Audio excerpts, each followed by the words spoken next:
This week, of course, we'd like to talk about slavery and the Cotton Revolution. And I've chosen these two pictures for this main slide to sort of give uh, an indication of the themes that I'm going to talk about today. The first, of course, is Frederick Douglass on the left, who we'll talk about in a second. But the picture on the right is an engraving of a cotton field and cotton production in the slave South in the period we're talking about, 1800 to 1850. And I've chosen it for a couple of reasons. First of all, it's not a contemporary painting. It's not a contemporary engraving. It's a later depiction. It's not exactly, well, I wouldn't say it's exactly historically perfect. It tends to make this look more placid than it was, but it has a number of elements in it that I want to emphasize. The first, of course, is the slaves themselves, who are picking the cotton and putting it into baskets. But also, you have the overseers, you see, and the carts to take it to the central place where they put it together. But perhaps more importantly, the train in the background, which is taking the cotton to dispatch places in the South, usually either large railheads or ports, in order to send it north, mostly north, for to be turned into textiles. Okay, so the reason I chose this picture is it sort of encapsulates in kind of one frame a lot of the aspects of this sort of cotton system. I don't want to say it encompasses all the aspects, because it doesn't show, for instance, the violence and brutality of slave discipline, which I'm going to talk about a little bit later. But it shows a lot of them, and the train in the background is important because it shows, I think, how widespread cotton becomes and how important cotton exports were. And of course, on the left, there is Frederick Douglass, who was born into slavery in 1818. And he represented the age of the self-made man and his rise to distinction from humble origins and his contributions to abolition and the meaning of black freedom. He was the son of a slave mother and an unknown white father. He violated Maryland law by learning to read and write, and experienced slavery in all its varieties, including bondage as a house servant, a skilled shipyard craftsman, and a plantation field hand. He was sent to what was called a slave breaker to curb his spirit, but he defiantly refused to be broken, and the experience intensified his desire for freedom.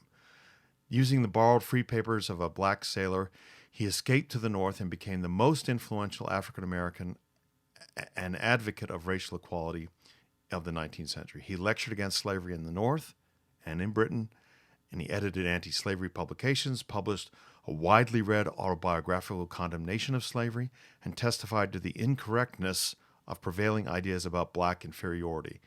He was also active in other reform movements, such as women's rights. He advised Lincoln on black soldiers' employment and was an early advocate for the right to vote. He died in 1895 at the sort of dawn of a new system of white supremacy based on segregation and disenfranchisement. Throughout his career, though, he insisted that continuous resistance could eliminate slavery, and that slaves' desire for freedom was truer to the nation's principles than white Americans who annually celebrated independence while allowing slavery to continue. I'd like also to show you this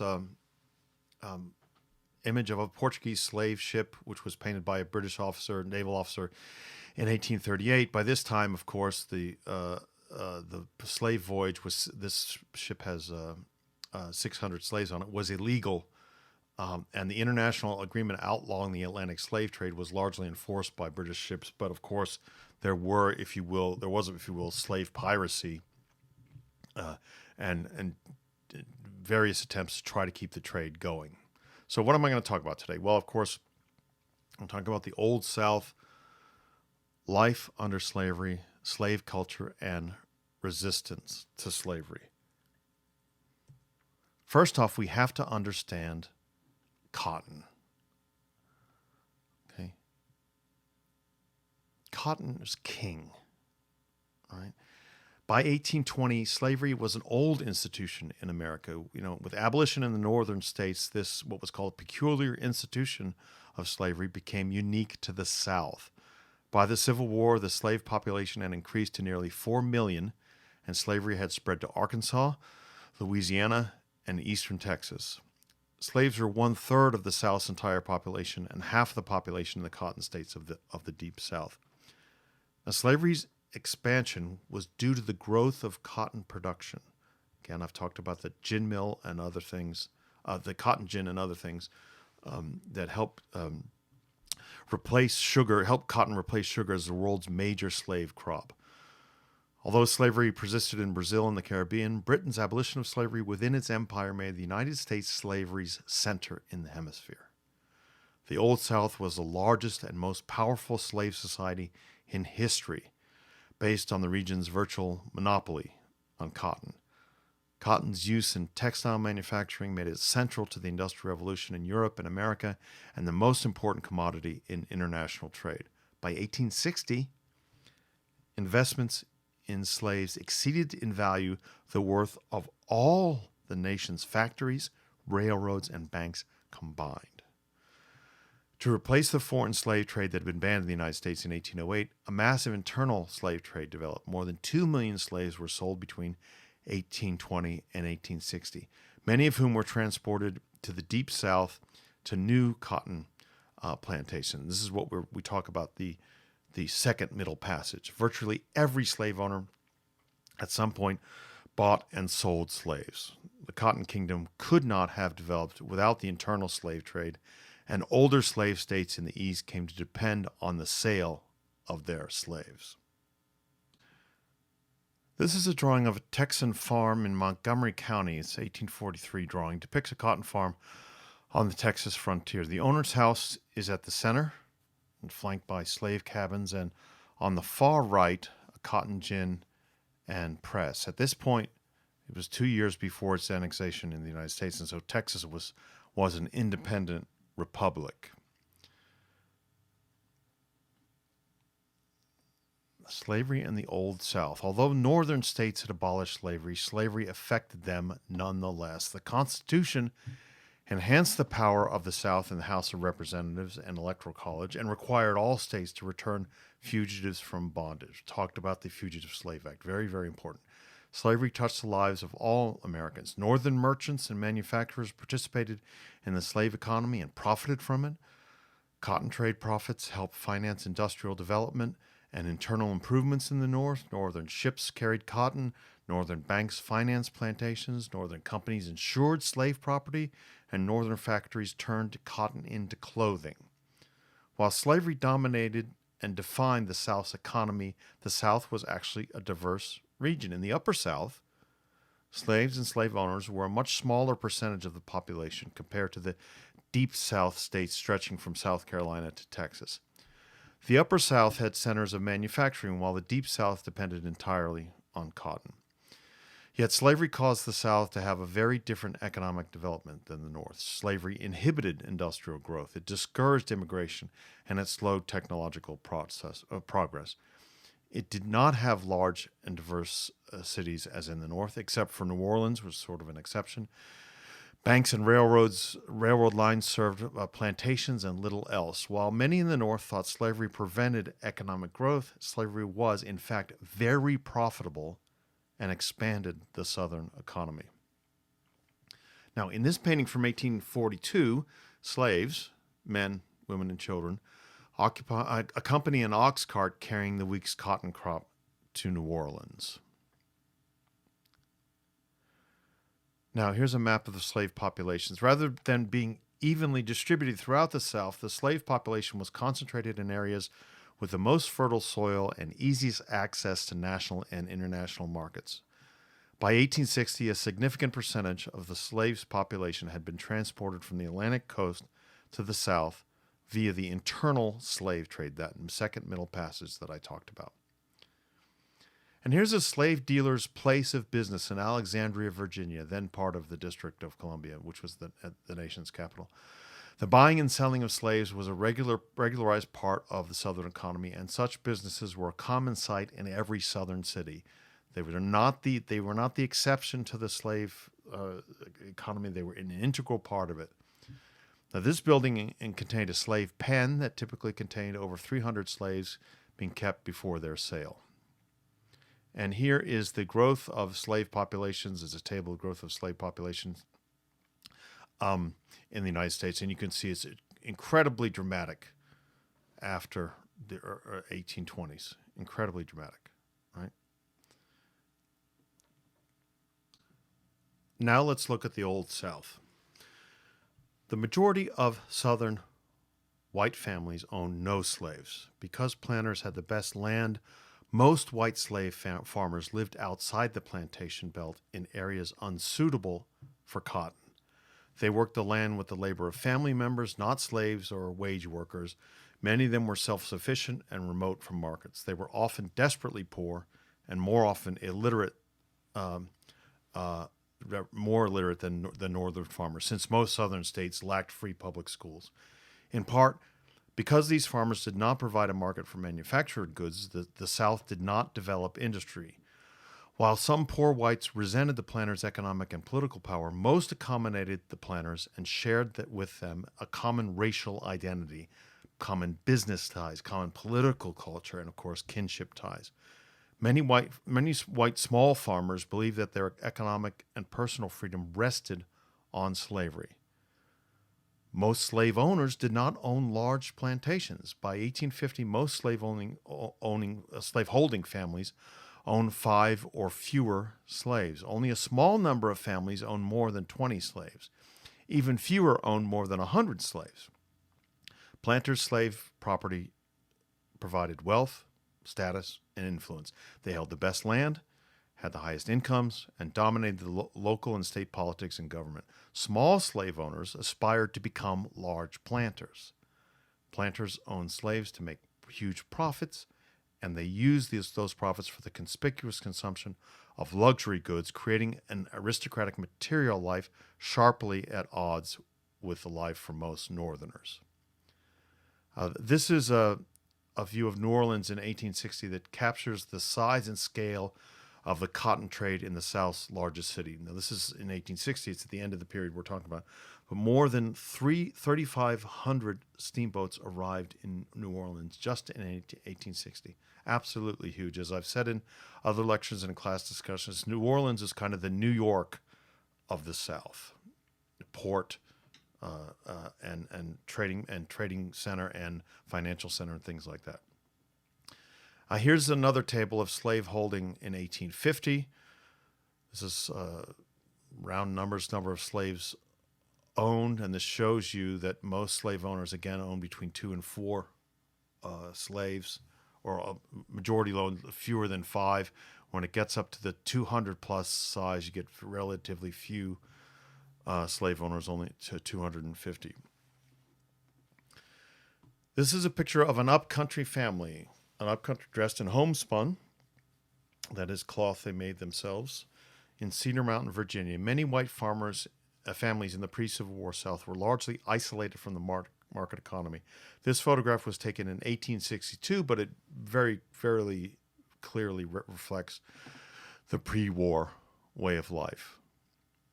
This is Louisa, a slave woman with her charge in an 1856 photograph, this child she's taking care of. She had been purchased at the age of 22 at a slave auction in New Orleans and had to serve as a nursemaid. Because of a death in the white family, the child was actually her legal owner. The child actually owns Louisa, even though Louisa is raising her. Now, paternalism is extremely important. Plantations were part of a world market, and planters worked to accumulate land, slaves, and great profits, some of which they invested in railroads and banks. Planters did not celebrate competitive capitalism, but a hierarchical agrarian society in which slaveholding gentlemen took personal responsibility for the well-being of their dependent women, children, and slaves. This outlook of paternalism had long been a feature of American slavery, but it deepened with the end of the African slave trade, which closed the cultural gap between slaves and owners. And most Southern slave owners lived on their own plantations close to their slaves. Paternalism obscured and justified slavery's brutality. Owners thought themselves kind and responsible, even while they bought, sold, and punished their slaves. Over time, Southern values diverged from the Norse culture of egalitarianism, competition, and individualism. In the South, men of all classes followed a code of personal honor in which they were expected to define the reputation of themselves and their families with violence if necessary. Now, dueling, while illegal, was not uncommon. Southern white women were even more confined to the home and the domestic ideal than were Northern women. Here's a detail from Norman's chart of the lower Mississippi in 1858. It shows slave plantations laid out so that each fronted the river and therefore had easy access to the market. In the 30 years before the Civil War, pro-slavery thought came to dominate Southern intellectual and cultural life. Few Southern whites felt, as many of the founders had, that slavery was a necessary evil, and more started to argue that it was a positive good. Racism, the belief that blacks were innately inferior to whites and suited for slavery, framed the pro-slavery argument. Slave owners also found justification for slavery in ancient history and the Bible. Some Southerners argued that black slavery guaranteed equality for whites by preventing the growth of a white working class in the South. Slavery, they argued, provided the economic autonomy and independence that the Norse industrial workers lacked and that formed the basis of the Republic. Southern slave owners knew of the Haitian Revolution, other slave rebellions, and of British abolition of the slave trade, and British abolition of slavery, too, in the British Empire. Emancipation throughout the Americas strongly shaped debates about slavery and its future in the United States. While American slave owners argued that emancipation had been a failure, abolitionists disagree. By 1850, the slave systems remained in the Western Hemisphere only in Cuba, Puerto Rico, Brazil, and the United States. Nonetheless, the massive growth of the slave population in the Old South meant that there were more slaves in the hemisphere in 1860 than at any prior time. This is a map showing the size of slave holdings in 1860. As I said, most slave owners owned fewer than 5 slaves. The largest plantations were concentrated in coastal South Carolina and along the Mississippi River. Here is a pre-Civil War engraving depicting the paternalist ideal. The old slave in the foreground said, God bless you, massa, you feed and clothe us, and when too old to work, you provide for us. The master replies, these poor creatures are a sacred legacy from my ancestors, and while $1 is left me, nothing shall be spared to increase their comfort and happiness. Okay. This is definitely a very rosy and romantic view of the paternalistic ideal. Many white Southerners claimed they were the true inheritors of the Revolution's legacies, and they freely used the language of liberty to compare their condition to slavery. They complained that government interference with their economy threatened to, quote, enslave them. Southern state constitutions acknowledged equal rights for white men, but in the 1830s, some pro-slavery writers began to argue that liberty and equality and democracy were not necessarily beneficial to the South. South Carolina in particular was home to many who argued that freedom and equality were not universal sentiments and entitlements, even for all whites. When sectionalism intensified after 1830, more Southern writers and politicians came to defend slavery not as ensuring equality between whites, but as the basis of an organic hierarchical society in which large planters ruled over lesser whites and slaves.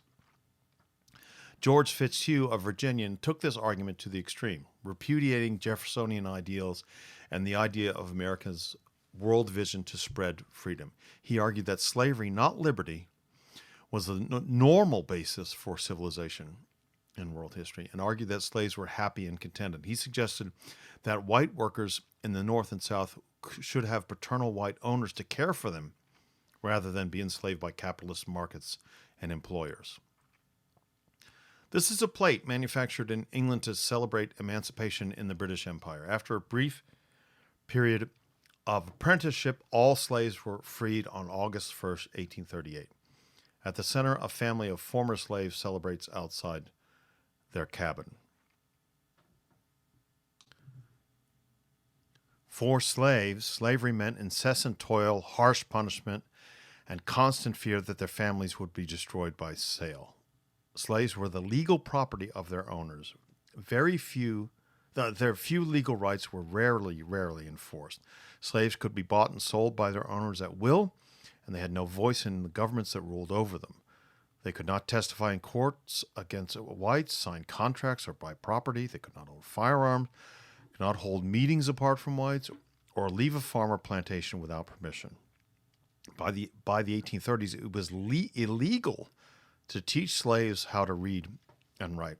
Although these laws were not always enforced, the entire Southern legal and governmental systems were designed to enforce the slave master's control over slaves' bodies and labor. During the 19th century, some Southern states passed laws to prevent slave mistreatment, and their material conditions did improve somewhat. But many slaves supplemented the food owners provided by raising crops and livestock, by gathering, by hunting. They probably had better diets than slaves in the West Indies and Brazil. Paternalism contributed to slaves' material improvements over time, and the increasing price of slave encouraged planters to care for their slaves' basic well-being. These improved conditions, however, were hardly intended to weaken slavery, but rather to strengthen it through the protection of economic investment. Yet slavery was tightened during this period, and states passed laws making it harder for owners to free their slaves and for slaves to buy their own freedom.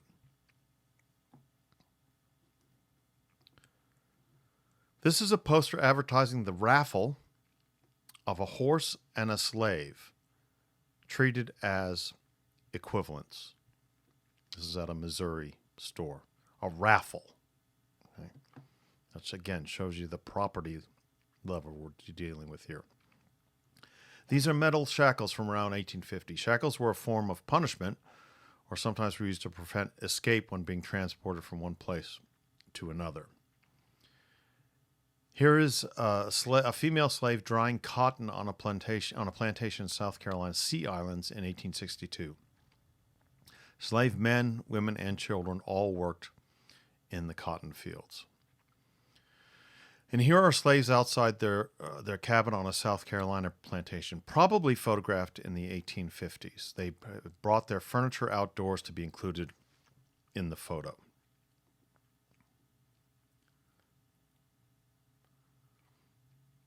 Slavery helped define the status of free blacks. By the Civil War, 500,000 free blacks lived in the United States, the majority in the South. While whites defined their freedom by their distance from slavery, free blacks were not radically different than enslaved blacks. In most of the North, free blacks could not vote, had few economic opportunities. In the South, free blacks could own their own property, could marry, and could not be bought or sold as slaves. But they had virtually no other rights in Southern society. They could not own dogs, guns, or liquor. They could not strike a white person, even in self-defense, and had to carry proof of their free status. In other American slave societies, where racial identity was less sharply distinguished, free blacks amassed property and prestige. In the United States, the sharp racial distinction between black and white left little room for a mulatto class to emerge. By 1860, very few of the South's free blacks lived in the lower South, and those who did were mostly in cities. In New Orleans and Charleston, however, large free black communities existed, and while most were craftsmen, a few became actually quite wealthy. They established their own churches and schools, and in the Upper South, where most Southern free blacks lived, they worked mostly for wages as farm laborers. Some free blacks there even owned slaves, although this was a relatively rare occurrence. Now here is a table showing free black populations, right? North, South, Upper South, but also giving you a state-by-state breakdown. And it would be good to pause the video right now and have a look at this because it shows you, of course, the drastic difference between, obviously in the North is 100%, but what's interesting is the sort of the middle states, the border states, the Delawares, the Washington, D.C. is not a state, but it's a slave entity, Kentucky, Maryland, Missouri. Okay, that's extremely illuminating. And here is a map of the distribution of free blacks in 1860. Okay, the majority, the nation's population by then included nearly 500,000 free blacks. The majority lived in slave states, especially Maryland and Virginia. Now, slavery was above all a labor system in which work occupied the entirety of slaves' lives, except for brief meals. On large plantations, slaves perform all kinds of work, from labor in the fields to skilled labor like carpentry, engineering, and shoemaking. Slaves also worked on steamboats and in mines, in seaports, and on railroads. Local authorities used them to build roads and other facilities, and the federal government used them to build forts and other public buildings. Professionals such as merchants, lawyers, and businessmen used slaves, and by the Civil War, 200,000 slaves worked in industries such as ironworks and tobacco factories. In southern cities, slaves were used as unskilled labor and as skilled artisans. A few slaves were entrusted with great responsibilities, such as supervising other slaves, selling goods, or handling money. Most slaves, perhaps as many as 75% of women, 90% of men, worked in the fields. The organization of their work varied according to the crop and the size of the holding. On small farms, slaves worked together alongside their owner. The largest concentration of slaves worked on plantations in the Cotton Belt in gangs, directed by an overseer and maybe a slave driver. Overseers tasked with producing large crops were often brutal. Slaves who worked sugarcane in southern Louisiana also worked in gangs in the harshest working conditions in the South. Slaves who worked on rice plantations in South Carolina and Georgia engaged in task labor without supervision and had free time for the day if they finished their task early. Here's another drawing from Montgomery County, Texas, which depicts blacks and whites laboring side by side, fashioning shingles for a roof from a felled tree. Now, of course, cotton was the major agricultural crop in the South, and this is a map showing that. But of course, it was indeed a major crop in the nation. But slaves also grew rice, sugarcane, tobacco, and hemp. And if you zoom in on this, you can see where this happened. And again, the sort of north to south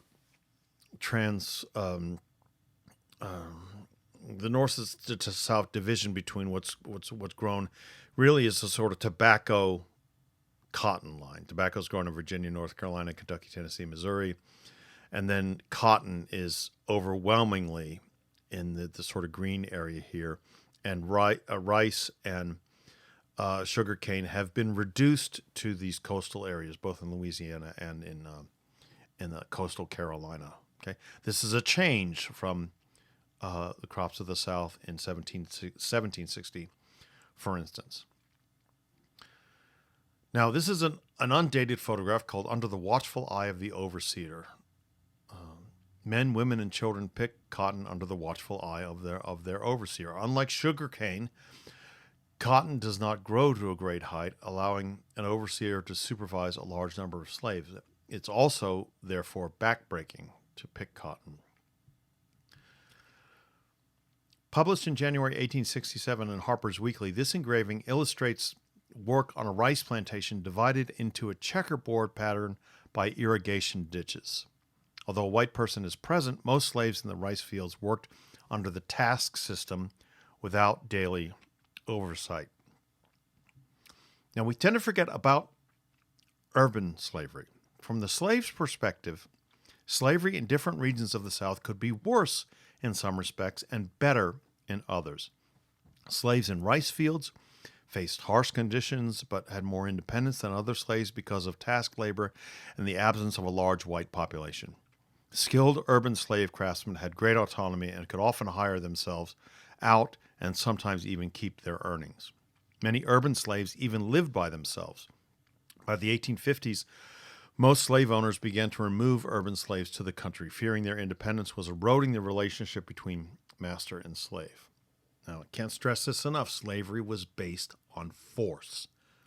Slave owners used a variety of methods to maintain order and discipline and to persuade slaves to work productively. Masters could inflict almost any kind of punishment, and it was the rare slave who was not whipped at some point in his or her life. Even minor infractions involved whipping. Owners used subtler methods, too. They exploited divisions among the slaves, especially between field hands and house servants. They created incentives for hard work, such as time off or even cash payments. The threat of sale was the most powerful weapon that owners had, since sale disrupted families and broke apart slave communities. This is an illustration called Public Whipping of Slaves in Lexington, Missouri in 1856, from the abolitionist publication, The Suppressed Book About Slavery. And this shows that whipping was a very common form of punishment for slaves. Here is Kitchen Ball at White Sulphur Springs, Virginia, an 1838 painting by the German-born American artist Christian Mayer. Fashionably dressed domestic slaves celebrate the wedding of a couple dressed in white at the center.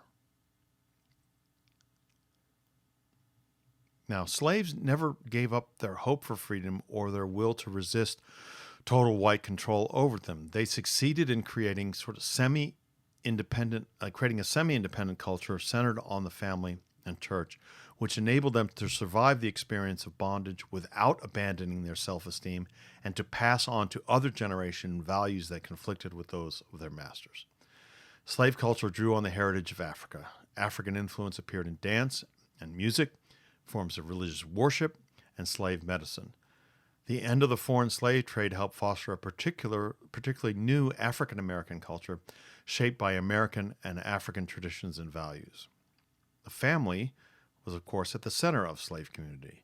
Because of natural increase in the slave population in the United States, there was an equal ratio of male and female slaves, allowing for the creation of families. While slave marriages were not legally recognized, masters had to consent to them, and there were often significant events on plantations, these marriages, that is. Most slaves stayed married for life, if not disrupted by sale, and families typically had two parents, although the sale of male slaves created a higher number of female-headed families than in white families. The threat of being sold, thus disrupting families, was the slave owner's greatest weapon, and fear of being sold pervaded slave life. Many men and children were separated from families by sale, but so were women. Some masters simply ignored slave families when making decisions about selling slaves. Furthermore, slave traders gave little attention to preserving family ties. This is an 1842 engraving depicts an estate sale in New Orleans. At the center, a family of slaves is being sold. On the extreme right and left, auctioneers sell other property, including paintings. And here's a broadside advertising the public sale of slaves, along with horses, mules, and cattle after the death of their owner. The advertisement notes that the slaves will be sold individually or in groups as, quote, best suits the purchaser, end quote, an indication that families were likely to be broken up. The prices were based on each slave's sex, age, and skill. In some ways, gender roles for slaves were very different from those in the larger society.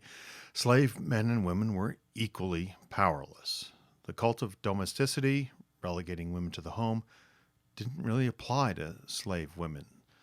Slave men could not provide for their families, protect wives from physical or sexual abuse by owners and overseers, or choose when and how their children might work. However, when slaves worked, quote, on their own time, unquote, traditional gender roles prevailed. Slave men worked outdoors, while slave women cared for children and cooked. The slave family remained central to slave culture and allowed slaves to transmit their values and traditions and strategies for survival from generation to generation. A distinctive form of Christianity also helped slaves survive and resist bondage. Slaves participated in the religious fervor of the Second Great Awakening. Every plantation seemed to have a slave preacher, often with little education, but considerable oratorical skill and knowledge of the Bible. Urban slaves often established their own churches, but masters used Christianity as another means of control and discipline. Some required their slaves to attend sermons, reminding slaves that theft was immoral and that servants should obey their masters. Slaves transformed the Christianity they had embraced, turning it to their own purposes. Blending African and American beliefs, slave religion was practiced clandestinely on plantations. The biblical story of Exodus, in which God chose Moses to lead the Jews out of Egypt into the Promised Land, played a central role in black Christianity. Slaves identified themselves as a chosen people who would be delivered from bondage in time, while Jesus stood as a personal redeemer who truly cared for the oppressed. Other figures from the Bible that overcame oppression were important to slave religion, and the Christian message of brotherhood and equality for all people before the Creator irrefutably indicated slavery in the eyes of the enslaved. This is originally painted on the back panel of a formal portrait. This image illustrates two luxuries of a Virginia slave owner: the power to abuse slave women sexually and to whip slaves. This is the Negro Church on Rockville Plantation near Charleston, South Carolina, in an 1863 photograph. Few plantations had such a building. Most slaves worshiped secretly in biracial churches with white ministers. This is called Plantation Burial. It's a painting from around 1860 by John Androbus, an English artist who immigrated to New Orleans in 1850 and later married the daughter of a plantation owner. A slave preacher conducts a funeral service while black men, women, and children look on. Now, this is a rare eyewitness depiction of black culture under slavery. Now, slave culture rested on slaves' belief that slavery was unjust and that they had yearnings for freedom. Despite pro-slavery arguments, slaves understood that they were being deprived of the fruits of their labor by idle planters living more or less in luxury. While most slaves knew it was impossible to directly combat their condition, this did not prevent them from desiring freedom. Furthermore, many slaves acquiring knowledge of the outside world, both local and national, despite owners' attempts to prevent them from doing so, was significant. Slaves constantly talked and dreamed of liberty, and their actions during and after the Civil War from their experience of slavery and their hope of escaping it. While outnumbered by whites and facing federal, state, and local authorities dedicated to preserving slavery, slaves only rarely rebelled. Compared to Caribbean or Latin American slavery, where slaves were more numerous and often imported directly from Africa, slave rebellions in the United States were smaller and less frequent. And this doesn't mean that slaves simply submitted to their condition. Resistance to slavery took many forms, from individual acts of obedience to the occasional uprising. The most common form of slave opposition was day-to-day resistance or silent sabotage, doing poor work, breaking tools, abusing animals, or simply disrupting plantation routines. Slaves faked illnesses or found other ways to avoid reporting to work. Many slaves stole food, but less frequent and more dangerous were assaults against whites, from arson and poisoning to even armed attacks. Escape was a serious threat to slavery's stability. Most slaves who ran away would leave the plantation for a day or two simply to frustrate their owners, but would return. The small number of fugitive slaves who attempted to permanently escape faced considerable obstacles to freedom. They often had little or no knowledge of geography beyond the plantation, other than to know that the North meant freedom. Perhaps 1,000 slaves reached the North or Canada each year. Most fugitive slaves escaped from the Upper South states, where they could more easily reach the North. In the Deep South, fugitive slaves often went to cities where they could blend in with free black communities. A loose organization of sympathetic black and white abolitionists called the Underground Railroad helped slaves run away. A few courageous individuals, such as Harriet Tubman, made forays into the South to liberate slaves and to guide them to freedom. Most slaves who managed to escape, however, did so of their own initiative, often showing remarkable ingenuity. Rather than a rigid system, the Underground Railroad was a series of interlocking networks involving black and white abolitionists. These networks communicated with one another and assisted a substantial number of fugitives, estimated at 30,000 in the three decades before the Civil War, to escape to the North and to Canada.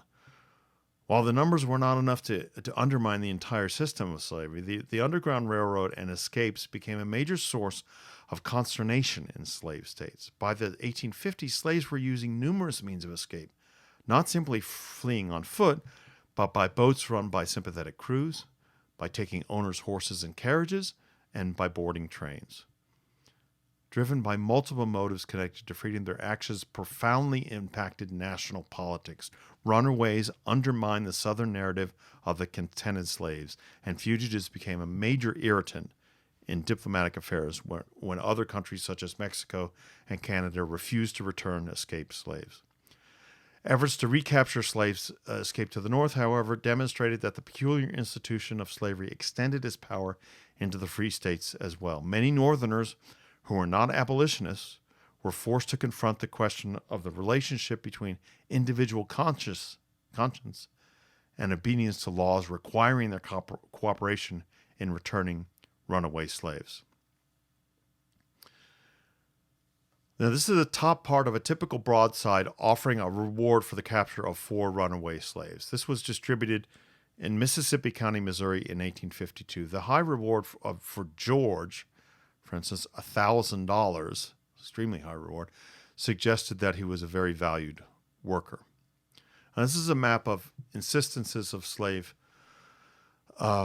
resistance in the 19th century world. It occurred throughout the Western Hemisphere on land and sea. Okay, and this shows the major events in the 19th century. And it would be good to pause the video here and to zoom in and look at a number of these instances of rebellion. In one of the most celebrated escapes of the antebellum years, Henry Brown, a slave in Richmond, had himself concealed in a crate and shipped to the anti-slavery office in Philadelphia. This lithograph from 1851 shows 3 white abolitionists, including J. Miller McKim with a hatchet, as well as the African-American William Still, a leader of the Underground Railroad in that city, who holds the top of the crate as Brown emerges.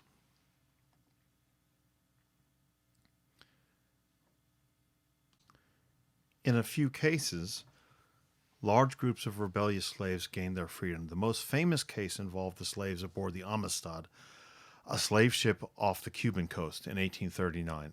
After they seized the ship, the slaves sailed it up the American coast until it was seized. While President Martin Van Buren wanted to return the slaves to Cuba, abolitionists helped the slaves sue for freedom.